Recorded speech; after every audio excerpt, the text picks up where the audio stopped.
Welcome back to MCReviews. Today we're going to be trying something a little bit new. I will be exploring different types of videos for the channel over the short 2-week school break that I'm in now.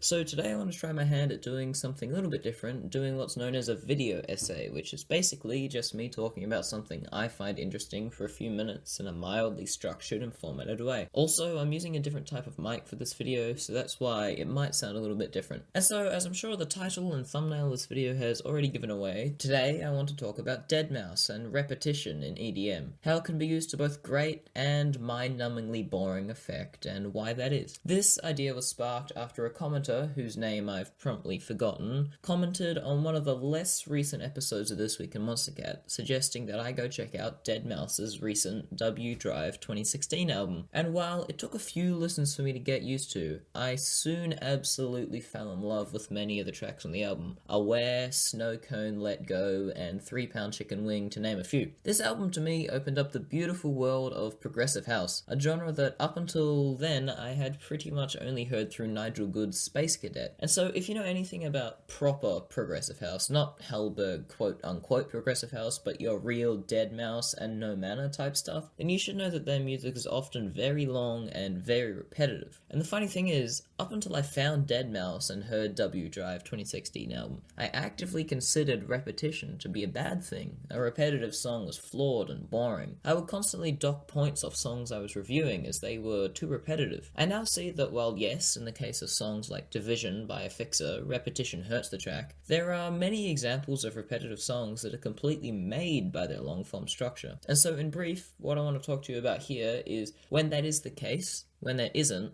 and why that is. So, little things fuel repetitive music. What is it that keeps these songs from being boring? After all, they're often just repeating the same beat or few melodies for 6+ minutes with little else changing. Well, to me, one of the biggest factors that makes me love this are all the little things, the minor basses or melodies that pop in and out, the occasional drum breaks or vocal chop. These little touches to look forwards to hold you in suspense, waiting for that short yet sweet moment. This makes the music satisfying to listen to, and in a strange way, more memorable. One of the best examples of this is in Imaginary Friends by Deadmau5, where after a very tense build-up, there is around about a whole minute of repetitive industrial house, in which very little happens or changes. A few minor melodies are added, the pitch of the bass is slightly distorted, but it's nothing major. The whole time you're feeling like something's gonna happen, it must, when will it? And exactly 1 minute into the drop, at 2 minutes and 59 seconds, this happens.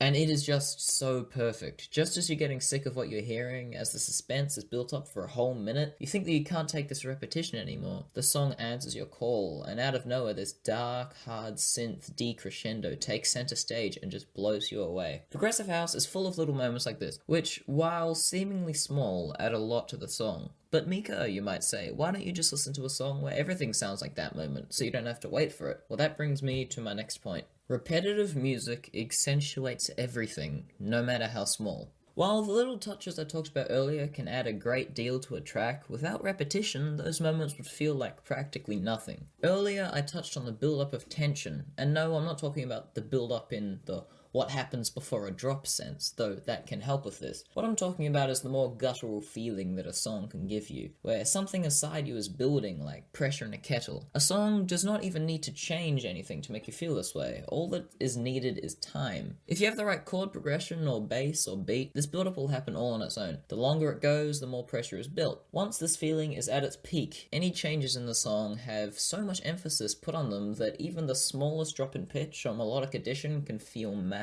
A byproduct of this is that the listener will subconsciously get a deeper understanding of what's happening in this build-up period. They are so desperate to hear something new that they will listen deeply to every element and part of the song, just in case something has changed. Now, of course, there doesn't have to be nothing changing to make this pressure build-up work. Often songs will have minor yet consistent rises in pitch of a melody or sub-bass, making it louder, bassier, more dramatic, those sorts of things. Some small backing melodies could be softly introduced, but nothing too sudden. These sort of things are some of my favorite parts of this style of music, and are a big part of why I love it so much. A great example of this is in my favorite progressive house track of all time, Let Go by Deadmau5, featuring Grabbits, when the beat comes in at 2 minutes and 14 seconds.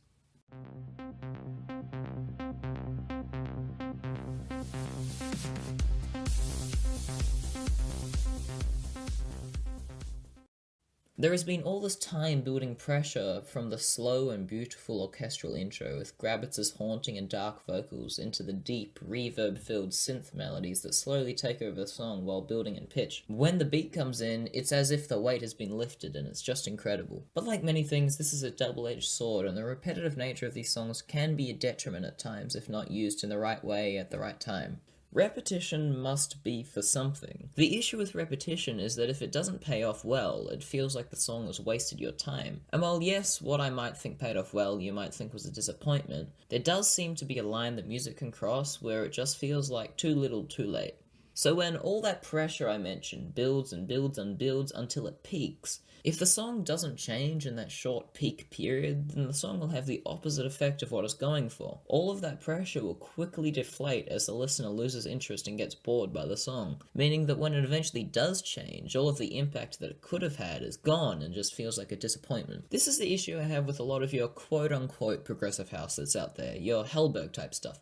Take This Is Forever, by example. The drops of songs like this are often very repetitive, and while no, they don't last as long as some of these 11-minute long Deadmau5 tracks, these Hellberg tracks often don't build on anything. They just kind of sit there, repeating themselves until the drop finishes and then just go into some cheesy vocal segment. There's nothing to anticipate, nothing to keep you there. Once you've heard one bar of the drop, you've heard it all. Repetitive music is all about respecting the listener's time, making the build-up worth it for the payoff, having the ability to know when to use the right sound at the right time, and these are things that artists like Deadmau5 have down to a T. To wrap up, while repetitive music isn't perfect, it can be downright awful at times. When it nails the build-up of pressure and in turn the timing of all the little things, it's some of the most emotional and downright beautiful music ever created. But as I'm sure you know, that's only my opinion. Go let me know down below in the comments how you feel about repetition in EDM.